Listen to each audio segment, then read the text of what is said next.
on WCEG Talk Radio.com. Click the live stream tab or watch us live on your smart TV, YouTube at WCEG Network. I'm Dr. Wanzo, host of Mind Matters for the next hour. We are the worldwide community empowerment group where we speak life into the community. Like us on Facebook, follow us on Twitter and on Instagram at WCEG _talk _radio and at WCEG Network. Last but not least, the topics and opinions expressed are those of the show hosts and guests and not WCEG Network. Thank you for your continued support. Again, good evening and welcome to Mind Matters, where we discuss relevant mental health issues.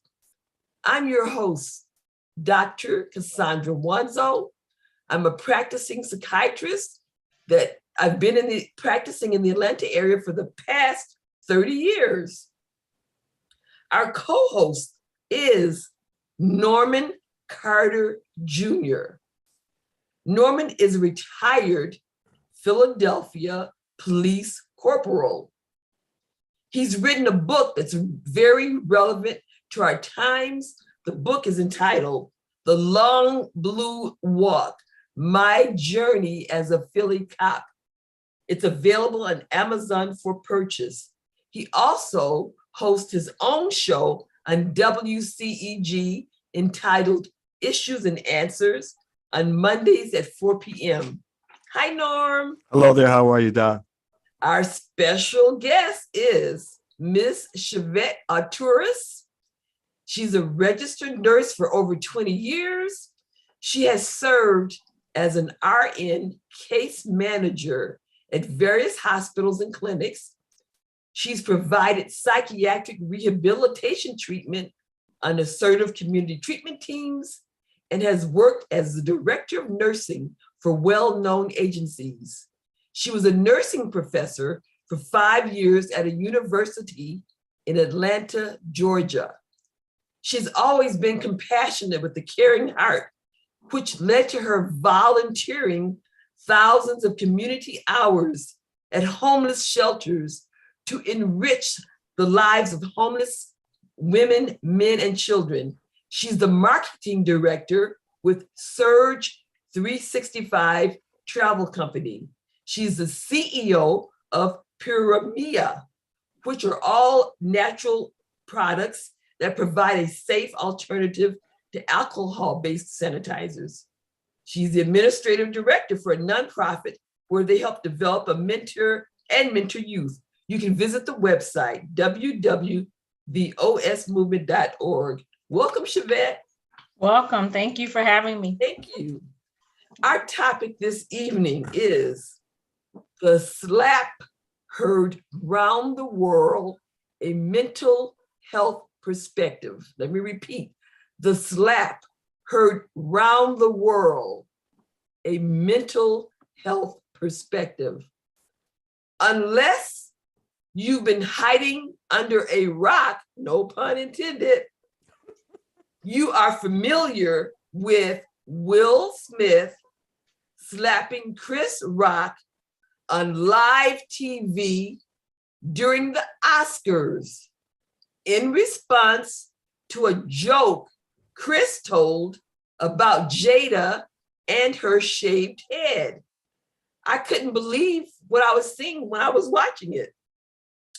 Since that time, all hell has broken loose. Everybody has weighed in on the topic. But I want to be clear, I don't condone Will's behavior at all, but neither am I trying to demonize him. What I'm trying to do is to understand what could have led to such behavior. I just finished reading Will's book. It's called Will. It's a memoir about his life. It was just published in 2021. It's like a 400 and some page book that I read in a couple of days, but it's very, very revealing. On the very first page, this is what he wrote. I've always thought of myself as a coward. Most of my memories of my childhood involve me being afraid in some way, afraid of other kids, afraid of being hurt, afraid of being embarrassed, afraid of being seen as weak. He said, but mostly I was afraid of my father. When I was 9 years old, I watched my father punch my mother in the side of her head so hard that she collapsed. I saw her spit up blood. That moment in that bedroom, probably more than any other moment in my life, has defined who I am today. With everything that I have done since then, the awards, the accolades, the spotlights, the attention, the characters and the laughs, they have been a subtle string of apologies to my mother for my inaction that day, for failing her in that moment, for failing to stand up to my father, for being a coward. What you must understand is Will Smith, the annihilating MC, the bigger than life movie star, is largely a construction, a carefully crafted and honed character designed to protect myself, to hide myself from the world, to hide the coward. But I want to explain to you that when someone has experienced trauma in their lives, the brain and the body store that traumatic memory in such ways that that memory can be reactivated by present day interactions and present day situations. Will experienced physical violence at home from his alcoholic father.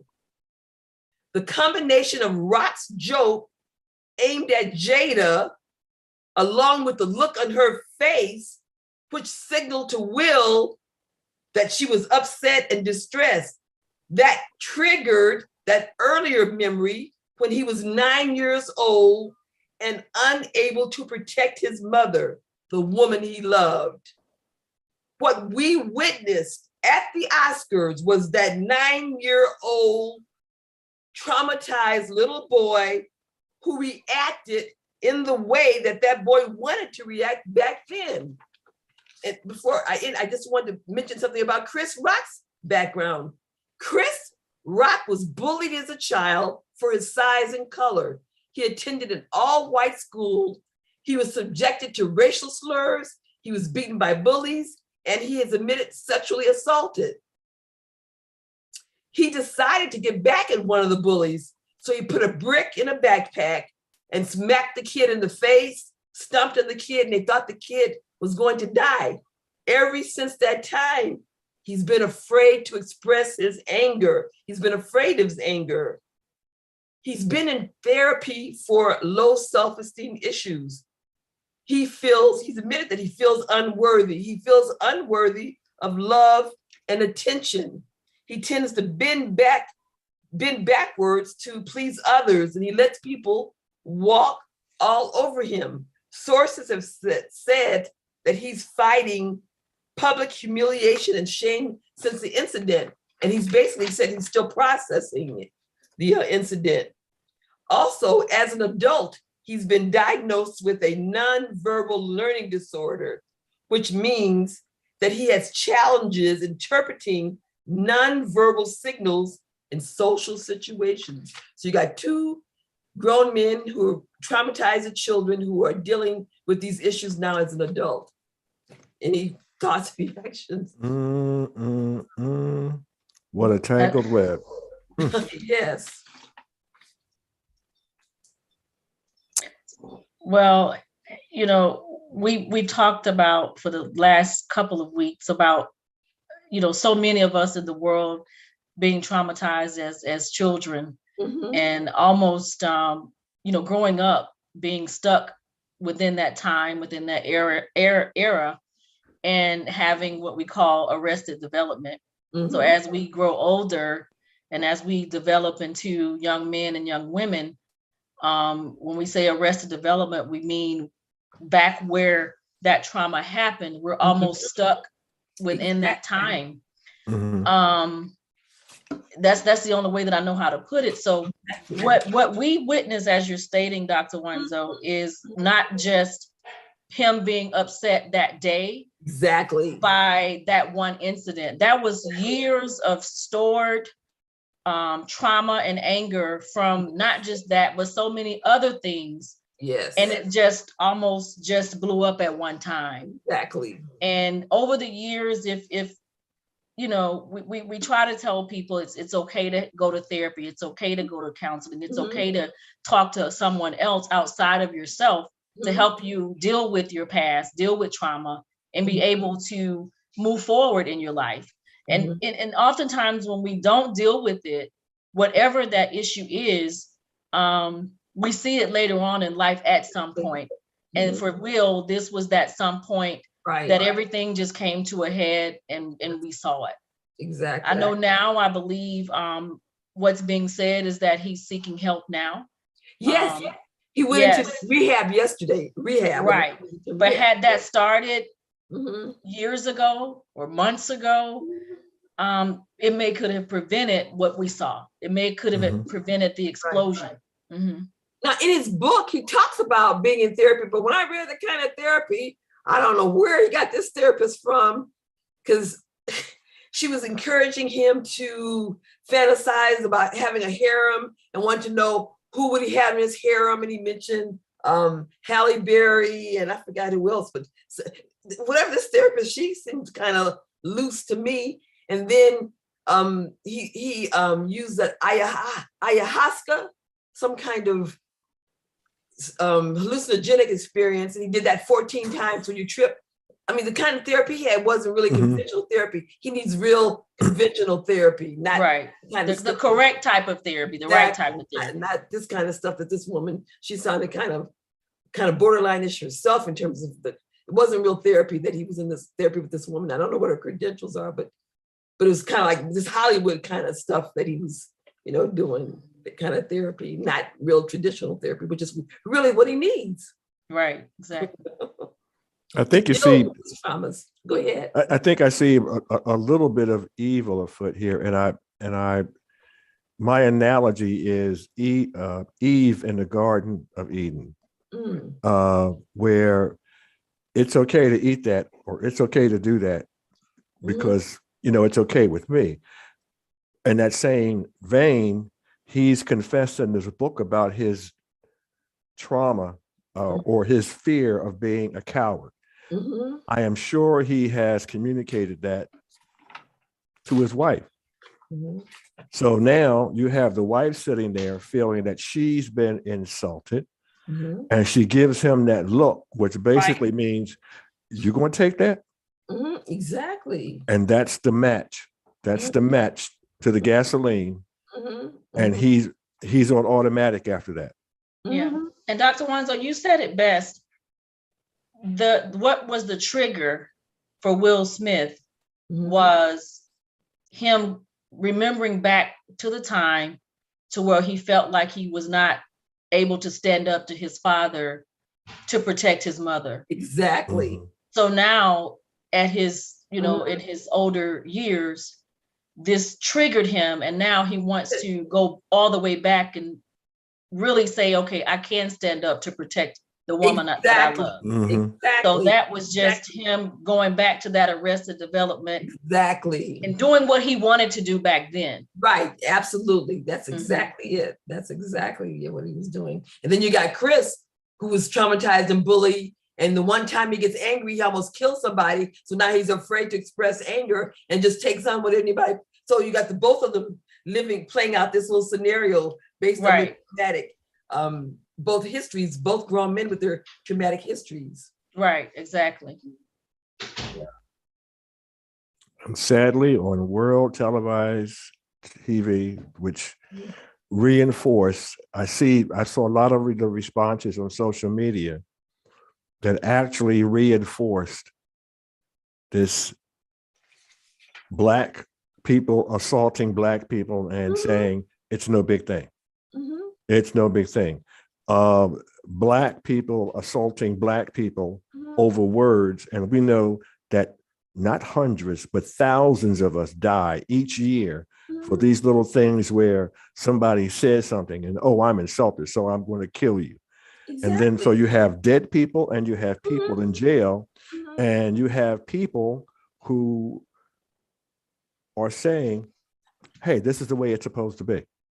Oh, let me read Tiffany Haddish's statement. Tiffany, when I was so pissed, she said, when I saw a Black man stand up for his wife, that meant so much to me as a woman who has been unprotected.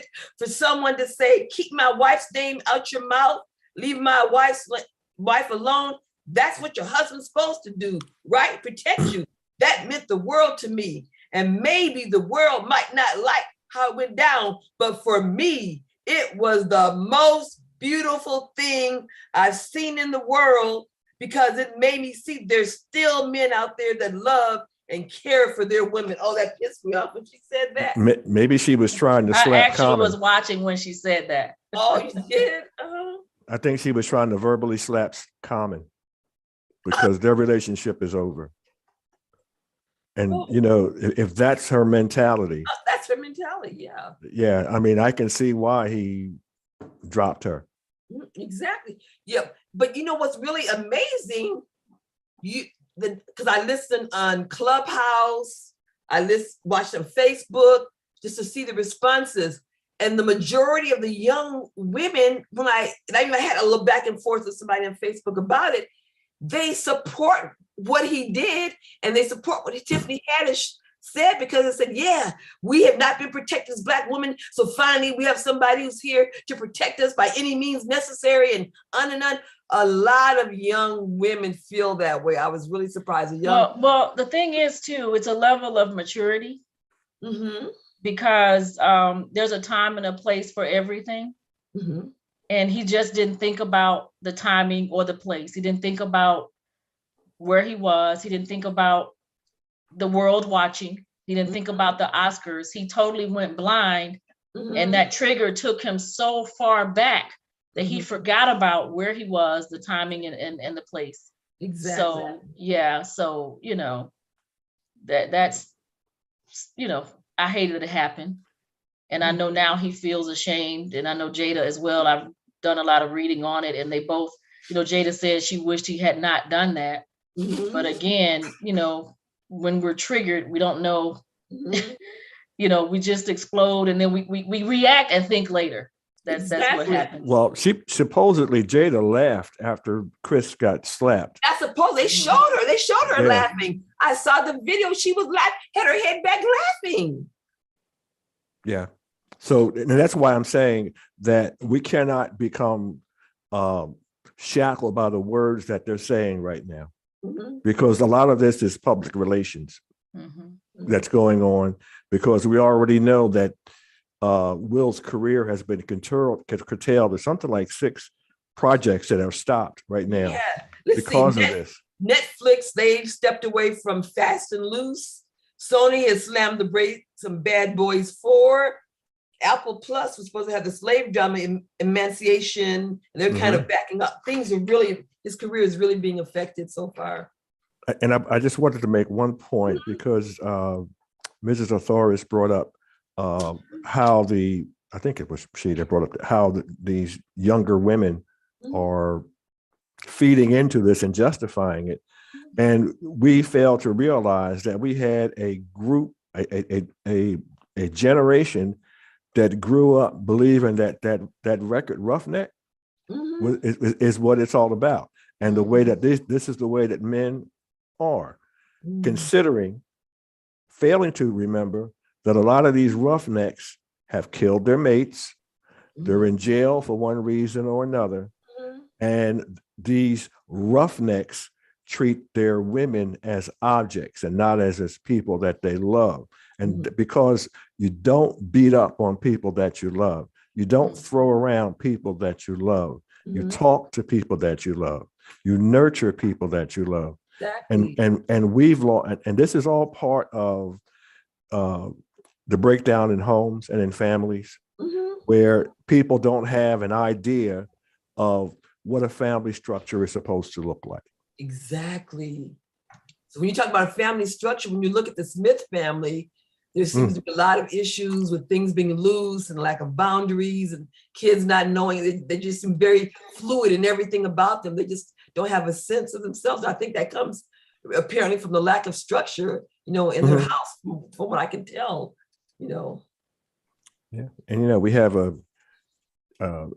child that was given an apartment at 15 years old. I heard that to come out, and that child was the first one to, on the next day on Twitter, put on there, this is what we do. Right. This is what we do. Exactly. So that child, if you're talking about therapy for yourself, that child needs to be brought into therapy also. In fact, the whole family needs to be in agree, therapy. The whole family. I mean, from everything from her entanglements, because the guy, August Alsina, was 23. It was her son's friend. And to become, all of that, people argue with me, they had an open relationship and that's up to them to decide. But to me, it's still dysfunctional. From where I sit, it's a dysfunctional relationship because the types of things that go on, and to be putting all your business out in red table talk, to me, that's dysfunctional, putting all your family business out like that. I just feel it's a very dysfunctional relationship. And it's also insulting with a child. I remember years ago, a situation involving close to that, where someone's mother had hit on one of his friends. And the friend said, and I'm going to use the exact language, I don't want to be known as someone who was legging my boy's mom. And so you have Jaden's friend. And as I told my children, nothing is a secret. So whatever's going on with August and Jada, it's public. It's in the public domain. Exactly. Because he's going to tell other people. Well, you see now he's going to write a book now. He got a book deal to a tell-all book that they announced yesterday. So he's going to write a tell-all book about everything. Well, I think you'll be the first to buy it. But anyway.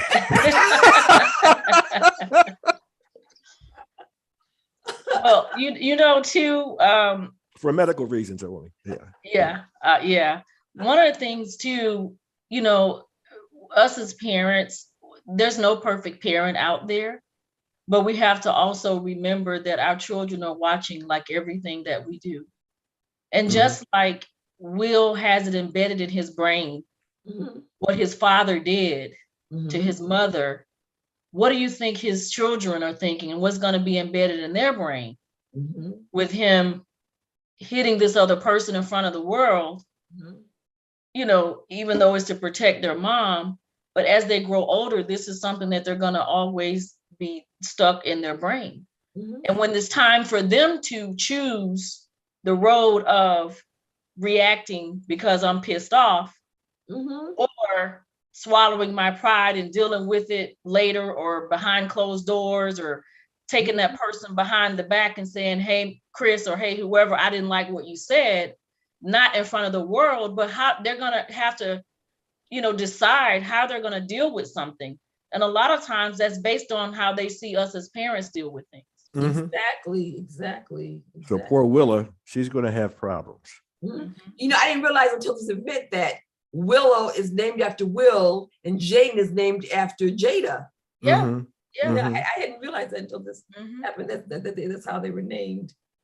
Yeah. Someone seemed to mention LeBron James' mom and one of his teammates. That was a big scandal a few years ago. Oh yes. Yeah, that was I mean, that was humiliating for LeBron James, I'm sure, even though he may have masked it publicly. But who wants that? Who wants that? I think that's highly inappropriate and demonstrates a lack of boundaries. So it's obvious that they have like a lack of boundaries in the relationship and in the family, you know, everything that, you know, like I said, putting everything out on, you know, on Red Table Talk. Why would you put all your family, you know, business out like that? I mean, that's, you know, I have a lot of concerns, you know, about Jada. And there's this commentator named Kevin Samuels, who I've always disagreed with, but he did a 3-hour thing on this. And I was shocked that I agree with everything that he said, because he feels like that Jada disrespects Will, doesn't honor him and everything that she does, that if she had really respected him, she would have touched his shoulder, tapped him, said something to him before he went up on the stage, that she would have said something to him, but she didn't. She just sat back, let him do it and laughed, and that her whole behavior has been very disrespectful. He doesn't feel that she's, as a wife, should be respectful of him in the relationship. This is Eve in the garden giving out apple. And, you know, he took the bait. She gave him that look, and that look meant, are you going to take this? Are you going to take this? You're worried about people talking about you being a coward, and you're going to take this? And as I said before, and I know we can get so convoluted in this conversation, but just think. Some of you, Dr. Wanzo, you may remember Don Rickles. Yes. He was known for insulting people. Yes. And Richard Pryor, known for insulting people. Yes. And we could even go back to Lenny Bruce, which is probably before any of them. I know about Lenny Bruce. But these were people who made careers out of insulting people, and they would never slap. When was the last time? There's so many videos. Have you seen somebody threaten to come up on stage and slap Richard Pryor? Exactly. Yeah, someone commented, if it had been anyone bigger than Chris, do you believe Will would have attacked him? No, Will knew who he could attack or not. If it had been someone bigger, like say if it had been The Rock or Steve Harvey or D.L. Hughley, he would not have done that. He knows that. And for us who are like too stuck on ourselves, and I always use this example of people who want to justify this. Justify Will Smith, would they be equally justifying if it was Tom Cruise's wife being insulted and Tom Cruise went up and slapped Chris Rock? Would we be sitting here debating on whether that was right or not? And I think we get stuck on, again, I go back to what I said before, is that there's a group of us who accept Black on Black violence. Sadly, there's a group of us who do. But let a white person do the same thing to one of us, and now we're outraged. It's the same thing if a white man kills a Black man. Well, you know, we want the National Guard to come out. But if you have every day, you have Black men, women, children killing each other, and the idea is, oh, well, you know, that's just the way it is. And there's never any outrage. There's never any public outrage. So I think that those people who want to justify what Will Smith did need to really look at themselves and take the racial part out of it, and let's make it somebody else from another race. And then would your argument be the same? Ask yourself that question. I could be wrong. Yeah. No, I think you're right, Norm. And you know, like we've said on other shows, all of you that are listening, we all have something from our past, from our childhood, growing up, things that are there that we've never dealt with. Some things are so traumatic that you've blocked them out so much that you may not be able to recall it or remember it, but we all have something. And what I'd like for everybody to do is kind of think about what those things may be. It may be one thing. Maybe you were sexually molested. Maybe you were abused as a child. Maybe you were in, you know, the foster system and you went from home to home and just never felt like you were loved. Whatever that is, there's so many different examples that we could give. I know that I have my own. You know, I'm 50 years old now. I know I look 20, right? Yes. Yeah. But you know, me being 50, probably as of 2 years ago, you know, I was feeling like even at 48, a grown woman trapped in a little girl's body. Even, you know, being around my colleagues and my peers, you know, I could conversate with them, but at times I just felt like not necessarily immature, but just felt a certain way when it comes to being an adult, you know, sometimes feeling like childlike. But, you know, I've also talked about the color of my skin, and somebody says, "Oh, you're beautiful," and I would start to cry. You know, but therapy along, you know, throughout the years have helped with a lot of those things. So I would love for you guys to find someone that you can talk to about certain things to help you to get over that. I've even taken life skills classes, but I want to give everybody something that has also helped a lot with me. This gentleman, his name is Daniel Amen. Daniel Amen. That's M like Michael, E-N, like amen. Daniel Amen or Amen. He has audios that are really great. One of them is called Change Your Brain, Change Your Life. And another one is Joe Dispenza, really, really great. He has different audios and books, and one of them is called Evolve Your Brain. But one of these by Mr. Amen is like an audio that you can do, that are breathing exercises that actually can help heal your brain. And you literally, when you listen to it, it's probably about 20 minutes long, where you do it every day for like 30 days. And it can heal the frontal lobe. It can heal different parts of your brain that are that need to be healed. So there's just a little tidbit of information that might be helpful to you guys. And even if you're sitting in your car, you're sitting at home, if you deep breathe, maybe 4 or 5 times in a row, you literally go as hard as you can and blow it out. You do that 4 or 5 times throughout the day, you can almost feel the blood rushing to your brain if you just sit there and do it a couple of times. But it's very healing. But if you listen to that audio, it will go into the depths of how it can help heal your brain with different deep breathing exercises. Thank you. And I also want to encourage people who also have childhood traumas to go into therapy with someone who has experience in dealing with trauma therapy, called trauma-informed therapy. It's a kind of therapy that specifically deals with trauma. So I want to encourage people to deal with the traumas that they've experienced through their childhood that still are affecting their relationships and functioning today. So someone asked, do we think that if it had been a Caucasian person, would he have attacked a Caucasian person? What do you think? If they were under 5'7", absolutely. But then you almost question and wonder, you know, with him almost blacking out and being triggered in the way that he was, you almost wonder, regardless of who it was, would he still have done it? Because he literally like blacked out, forgot about everything, and just did what he did. So it makes you wonder.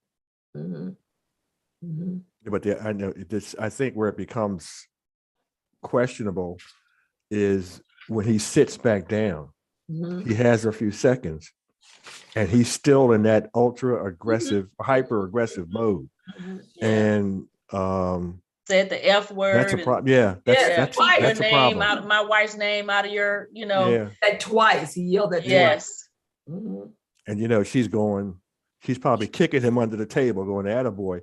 But did you see? Oh, I can't think of her name. She won the Academy Award a few years ago. She was sitting behind him. Lupita Nyong'o. Yes. Lupita Nyong'o. Her facial expression changed. Yeah. Her facial expression changed. Like, what am I doing here?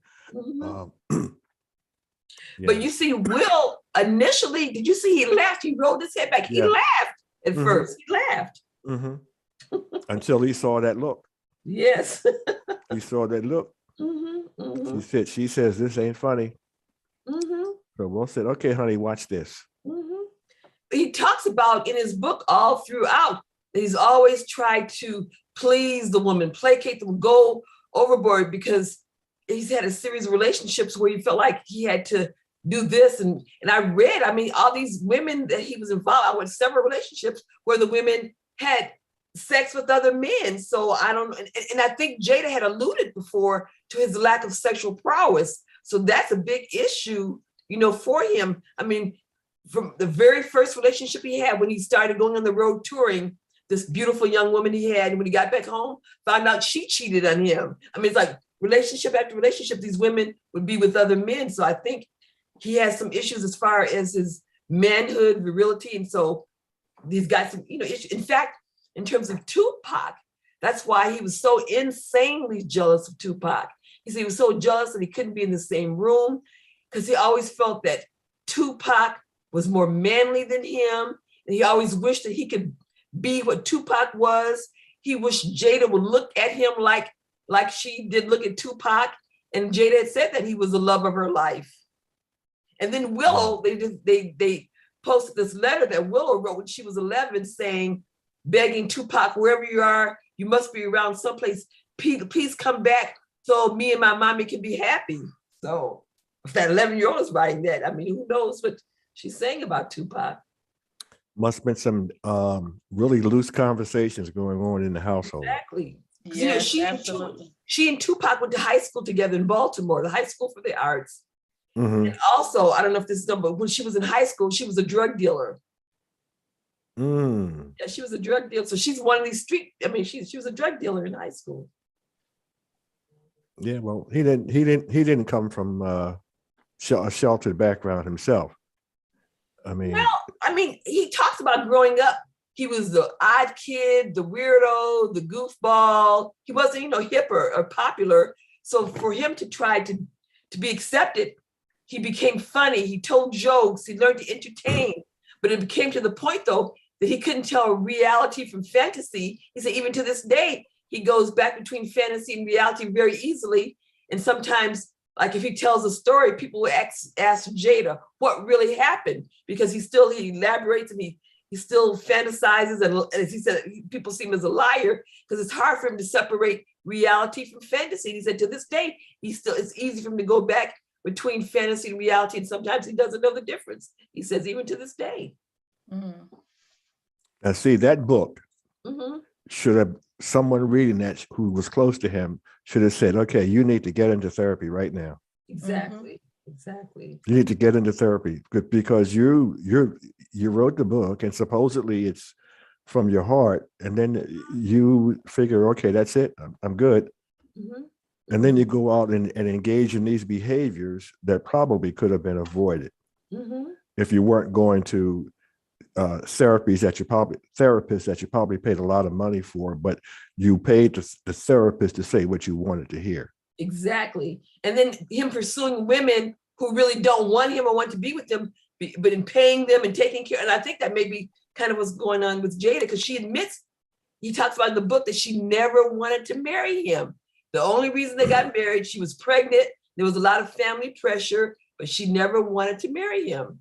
Well, I think it's something, it's telling that Mm-hmm. he marries a wild person like Jada, Mm-hmm. and his fantasy was Mm-hmm. another wild woman known for being very promiscuous. Yeah, Halle Berry was one of the women he yeah. wanted in his hair was Halle Berry. And never realized, and there's no satisfying these women. Mm-hmm. Mm-hmm. Mm-hmm. So yeah, they'll talk about his sexual prowess, but when you look into their background, they're jumping all over the place. Mm-hmm. Mm-hmm. So it makes no difference. Jada alludes somewhere, I think it was an interview with Oprah, she was alluding to his lack of sexual prowess. Yeah. Yeah. Well, no woman would publicly say that about somebody she's married. Correct. You might say that to the other guy, Mm-hmm. but you wouldn't put that out in public because it makes you look like you're a human test tube. Exactly. In this book, what comes clear is like in all these relationships, like there was a woman that he dated, they was first in love with, named Melanie Parker, that worked at the merry-go-round at the gallery.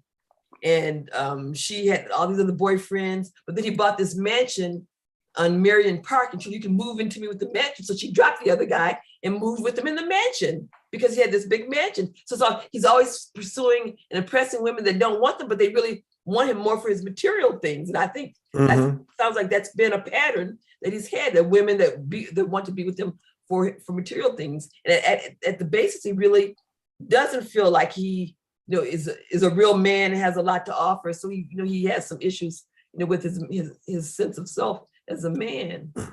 I won't call his name, but there was a well-known superstar whose wife had similar issues, but all of that was sort of kept under the rug even up until this day. But his wife was all over the place, and it resulted in a very serious accident to another superstar, and he suffered not life-ending, but his career was over after the accident. But this particular superstar's wife was involved with multiple men, and it was the open secret in my home city. And it seemed as though Will Smith is part of the same type of thinking, where we talk about guys hunting for that crazy love. Exactly. They want that crazy love. And you got women who are being capable of being that crazy love, giving you that crazy stuff.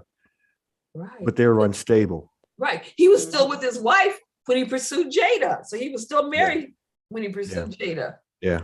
But, I'm just some of the things. There was one incident in the book where he wanted to celebrate Jada's 40th birthday and wanted to do everything he could to please her, went all out. He spent 3 years planning her 40th birthday party.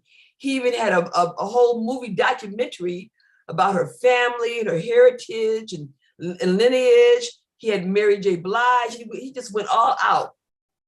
At the end of the party, she never said thank you. And she was angry. She was pissed because he did all of that.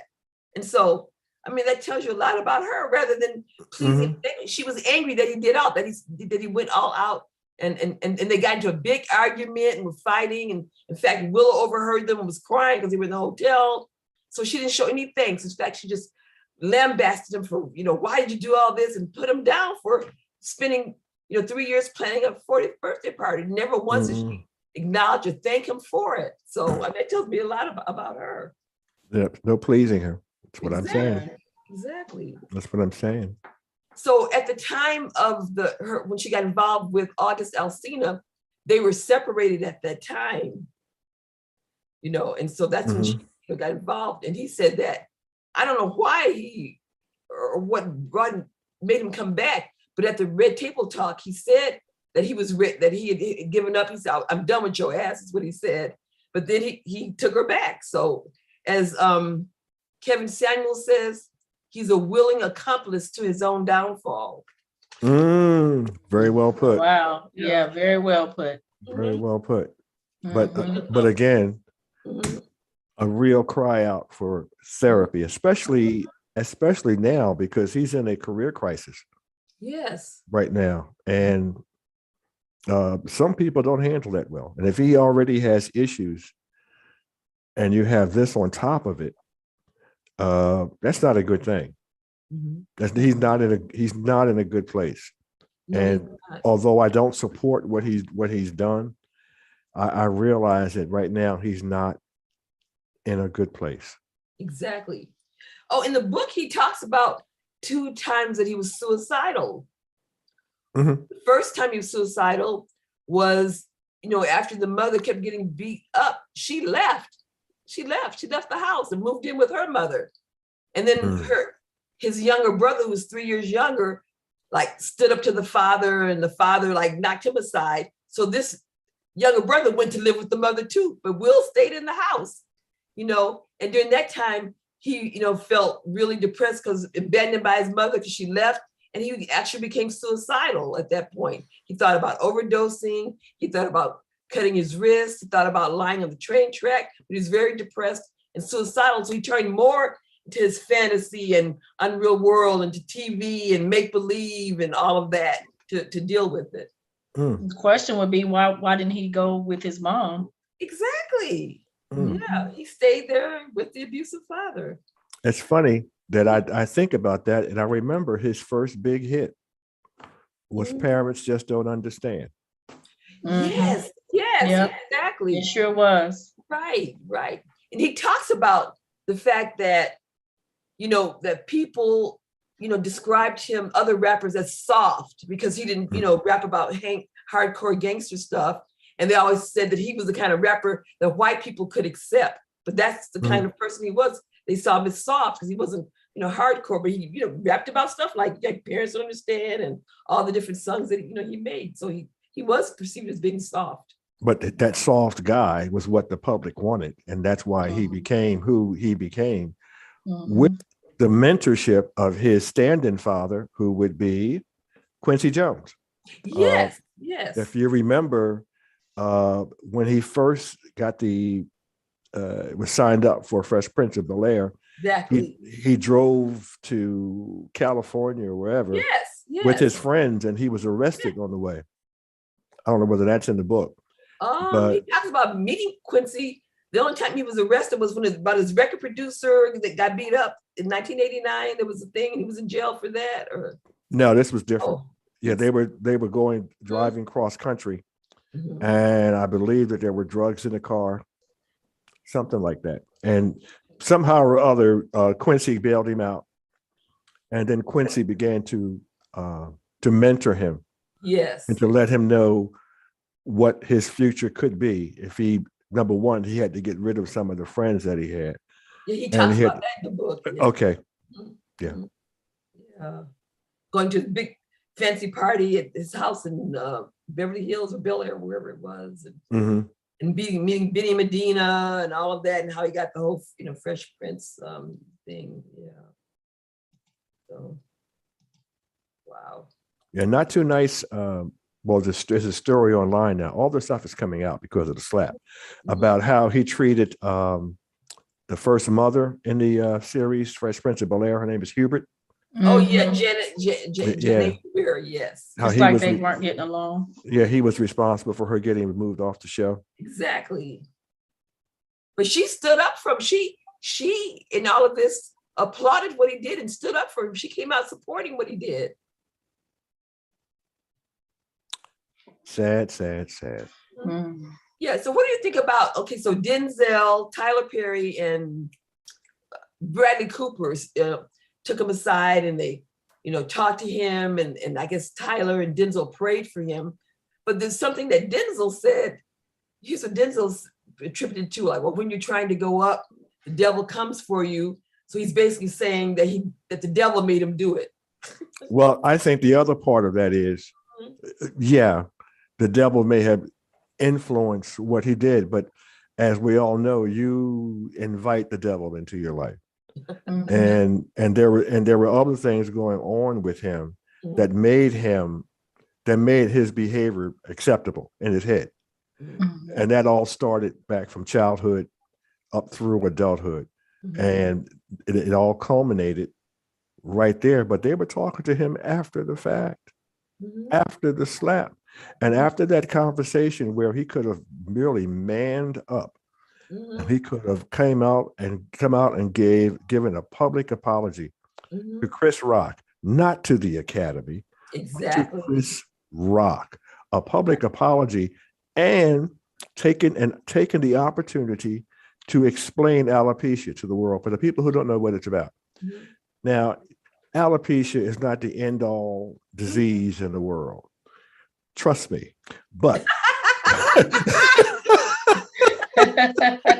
but if you wanted to be that, if you're that vain, I mean, she had already put videos out about how she was shaving her head so that,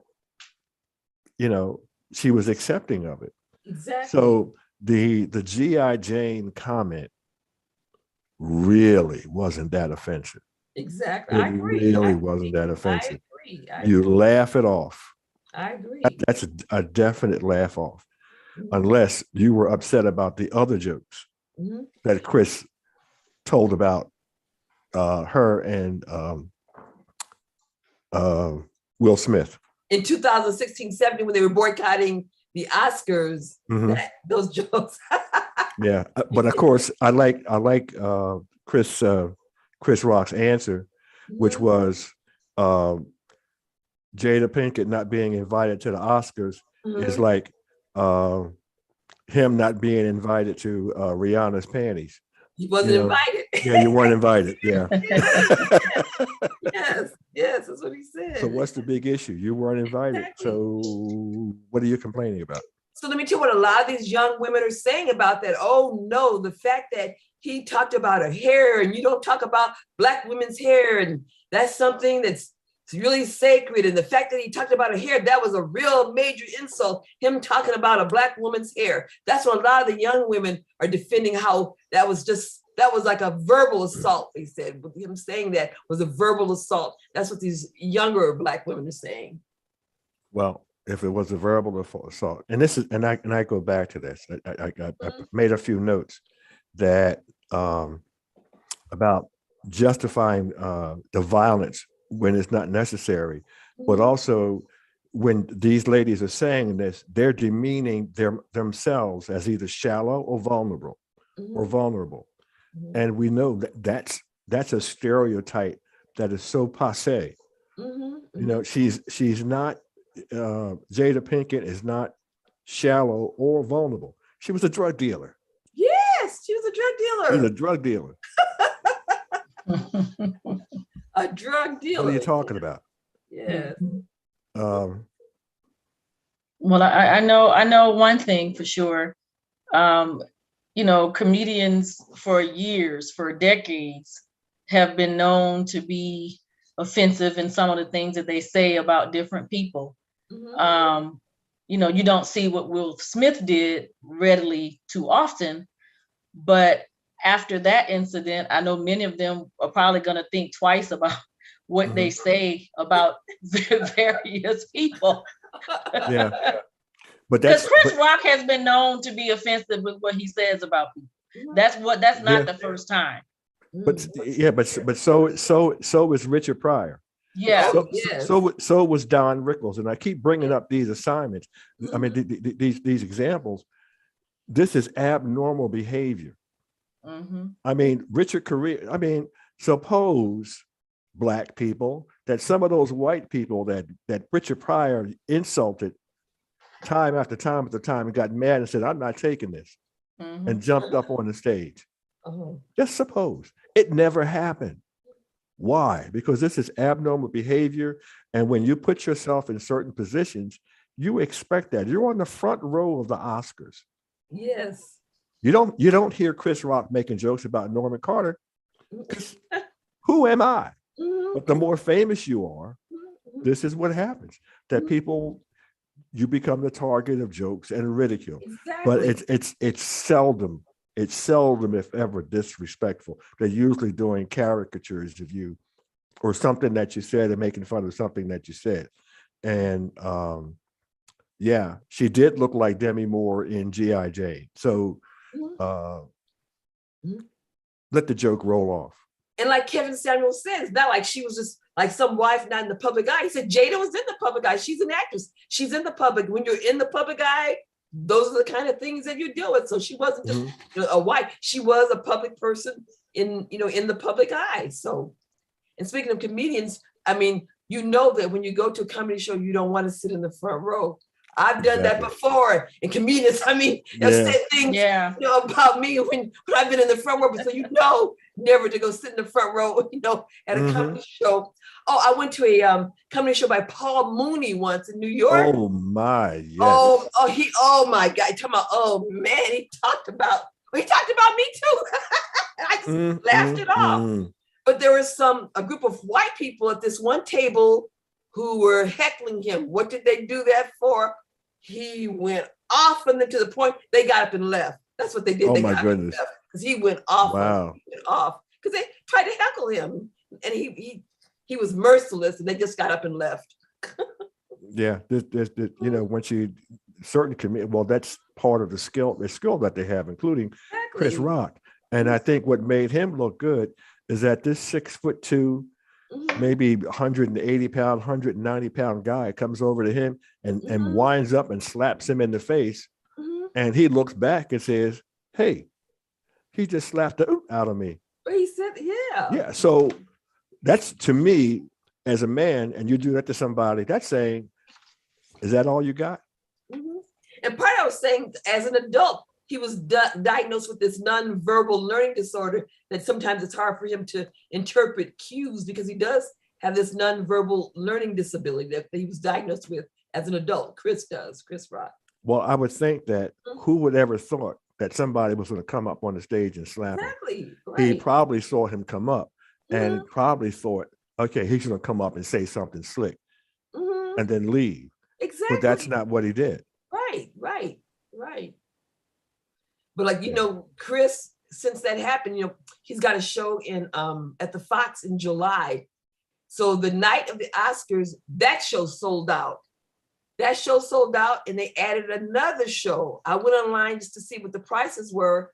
You could not get the tickets. They were sold out through the Fox. It was all the secondary agents. I mean, some of those tickets were going for $1,500 at the Fox. $1,500. Yeah.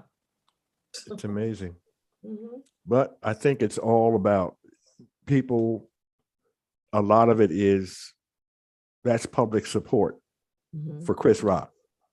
Yes. And there's none for Will Smith. And that's why I worry that some people are stuck in the misbelief that this was a setup and they did this for financial gain. Exactly. There is no gain for Will Smith. Exactly. I agree. People were saying it was staged, but yeah. And that body language person was saying, right, there's no way that it was staged. Yeah. Well, one thing's for sure, financially, if Will never works another day in his life, he's worth almost 400 million. Yes. He's good. He'll be fine. He's good. He can ride off into the sunset if he wanted to, but mentally, emotionally, that's where he really needs, help. And supposedly now he's getting hopefully the right help that he needs. Right. They said the place that he went is like a luxury place. I used to have a friend who lived in Malibu and worked at this facility that he told me in Malibu. And I assume that's probably where he went because I looked to see what the prices are now. It's like $90,000 to $100,000 a month for treatment. Well, he can get great treatment by tuning into WCEG.com and speaking to Dr. Cassandra Wanzo.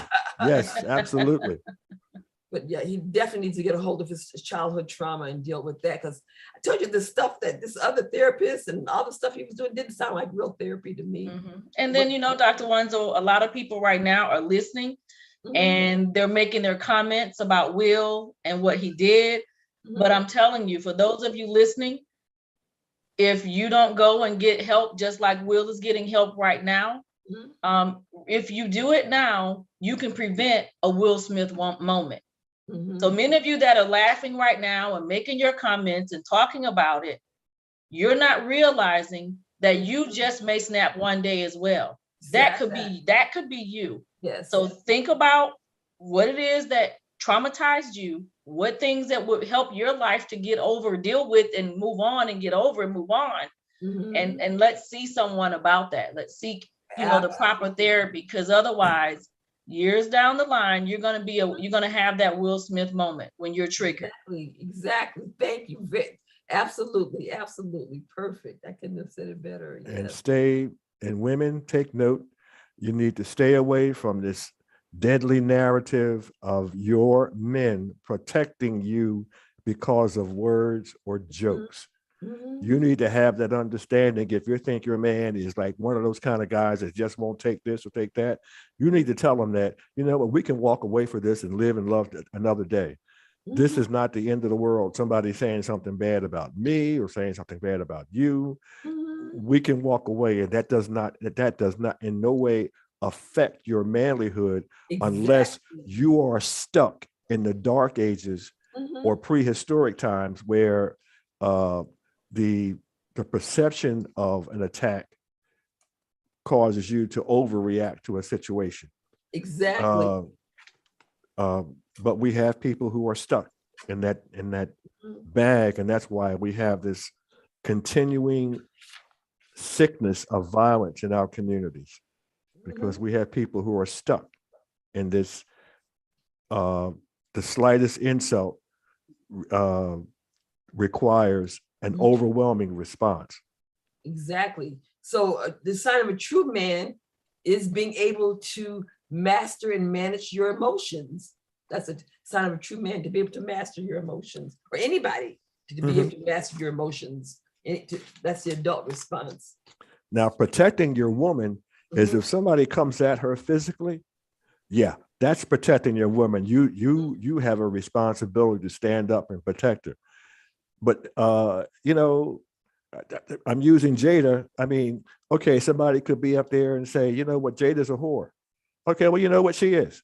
So, I mean, really, what are you getting upset about? That you know, that causes you now. You know, the other part, if somebody calls your wife that, you say, yo, man, what's up? You know, let's have a little talk. And you go somewhere off and talk, or maybe you have words, or maybe if you're talking to somebody who's just who is mentally not totally there, you just walk away, because there are crazy people out here Exactly. who are looking to insult people just so they can do something bad to them. Exactly. And wow, we have reached the end of our hour. This has been a very stimulating discussion. Oh no, we got to go on further. I got another pages of stuff here to talk about. Well, we can do another. Nah, I'm just kidding. Just Okay. kidding. I think we've given Will and Jada enough. Yeah. Okay. I want to thank the listening audience for tuning in and to listen to everything that we've said, especially what Shavett said, encouraging you to deal with the issues that have gone on in your life so that they don't cause you to lose control over your emotions or whatever, to deal with the issues, you know, that you've been dealing with all your life, all the trauma. So thank you. We look forward to seeing you again in 2 weeks. Good night. Thank you. Have a We'll be great here. rest of the week. Bye-bye. Bye-bye.